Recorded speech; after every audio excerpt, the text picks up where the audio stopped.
Boa noite, buenas tardes, bonsoir, good evening, dear friends, dear green friends. We always do a duo because we're two spokespersons of the European Green Party, so that's why you have both of us here. On behalf of the European Greens, I really have to say I'm very happy to see so many Greens from almost 80 Green parties on all of this planet, from all continents. Thank you all for coming. And it's wonderful to have this also as a proof of the increasing strength and visibility of Green parties in all continents. We still need to do some work, but I think it's good to see that we're here, we exist, we're struggling, we're fighting, and we're having successes, which we're going to share at this Congress.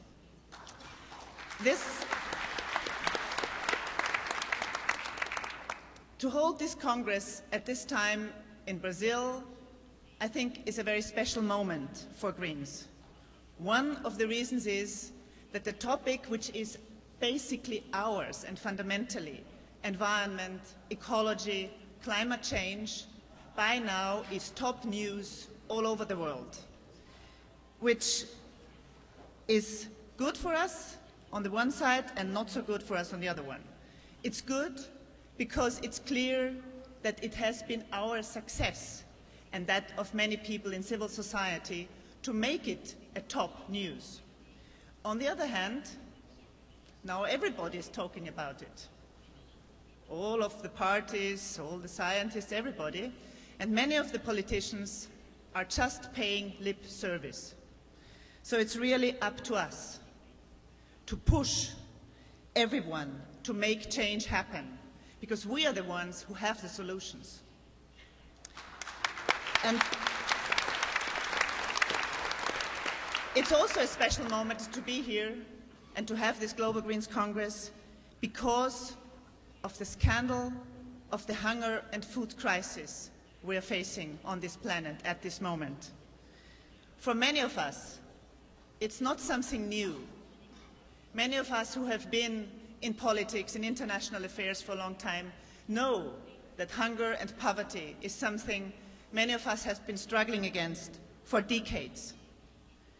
But the special scandal is that at the time when there is the biggest amount of wealth accumulated in our societies, at the same time there are hundreds of millions of people, women, children, men, suffering from hunger, from extreme poverty, and dying of it.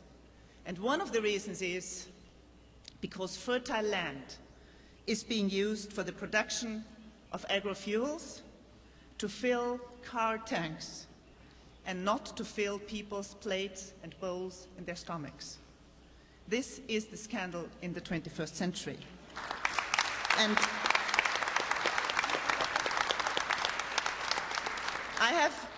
in the NGO I worked 20 years ago, we had a campaign, and I think it was something that happened in other parts of the world as well, that said, hunger is not a destiny. It is man-made. It is human-made.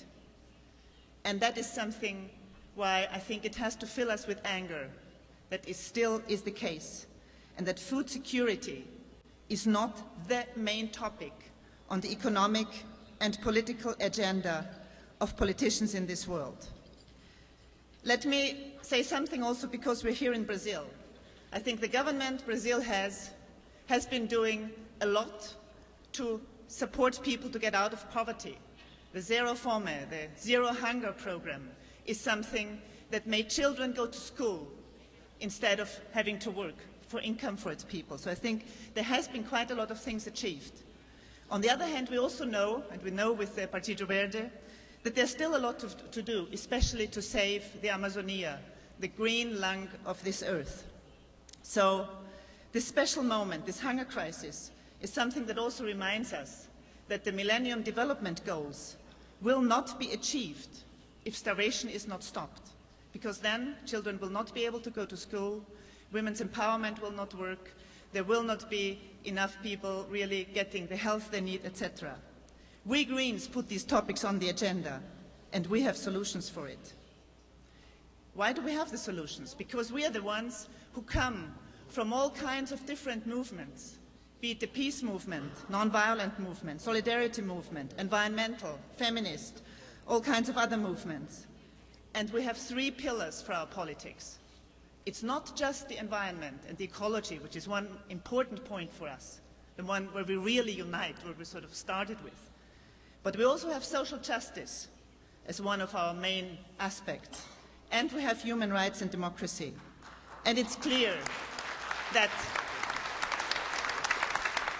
green politics only work with all 3 of these pillars. If one is missing, then it's not real green politics. So, something about human rights and democracy, and it has been said from our African colleague, and also from our Japanese colleague, participation in decision-making is essential for Greens. It means that people, and not just politicians, not just green politicians, people have a part in what is decided about their lives at the local level, regional level, national, supranational level. And it also means that people have access to services, to public services, to income. That only works if people can participate in decision-making.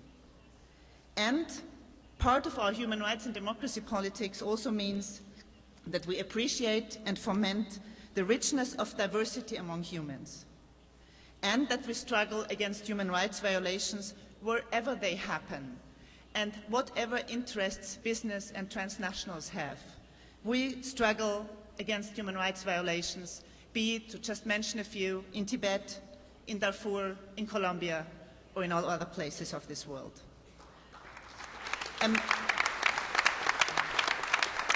Empowerment of women is one of the central issues of green struggles. And to be honest, inside our own parties and outside, not just outside, we also inside our parties still need to do something for that. Rights of people also means that we have to struggle to have diversity not as a threat, but as a richness. And that means accepting and fomenting people's rights on basis of their ethnic origin, on basis of their sexual orientation. For all these reasons, as European Greens, I'm happy to be here with so many Greens who share the same visions and the same challenges that we have to face, and I'm convinced we have the solutions, and we have the courage, we have the creativity, and I hope we also have the humor to work towards these challenges and to convince people that we are the ones who can really change the world. Thank you.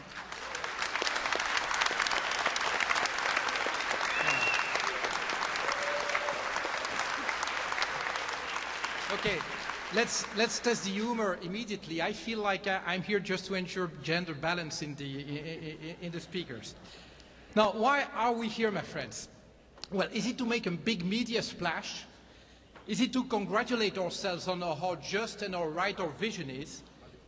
Is it maybe to find new friends or reconnect with long-time friends? Is it to enjoy the warm and fuzzy feeling to be welcomed here in Brazil? Well, all of these may be part of what will be the success of this second Global Green Congress. However, as a co-leader of the European Green Party, I cannot be content with just that. This Congress will only have served its purpose if it does allow us collectively to make progress in bridging the gap that remains between where we are today and where we need to be. Greens have demonstrated so far that we are not just an accident, not just a fashion. We emerged in the 70s diagnosing the root causes of the major problems that we face as humanity: war, discrimination, social inequalities, environmental destruction. And we're still here today, 30-some years later. That's not a fashion. We have refined our diagnosis and been proven so often right by the hard facts. But that's where we stand today. But there is still a gap between, being recognized as the useful whistleblowers, those who warn humanity that, hey, we're maybe not doing exactly the right thing, and being truly recognized by the voters as being the alternative, and be recognized by the political competitors as a political force to be reckoned with. True enough, we have covered some distance on that road, but I think that none of us can claim that we are fully there yet. In that perspective, I would just like to raise 3 points that I believe require our attention. The first point, it's all about political action. You know, there are many big NGOs and small NGOs working in the space where we tend to put our preoccupations. And I think this is good, and I know that many of us are part of those NGOs. But their model is not our model. I mean, pushing from the outside, whistleblowing is all nice, but if we really want green action, we know by experience that it only happens when we have Greens into parliaments and local councils, and when we have Greens into governments. That's where things start to change.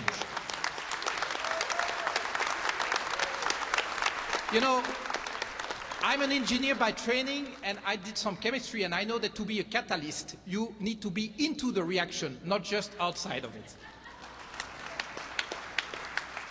Now, second, and that's important as well, as long as our energies are focused internally, there's no chance we can reach out to the citizen. I mean, of course, we are all real people, we all want to have a part of the action, we always have our own ideas, but as long as we do not recognize that our true enemies or true adversaries are outside, we will not be able to reach out to the citizen. And you know, we cannot dream of harnessing the force and the energy and the votes of our fellow citizens if we cannot unite among ourselves.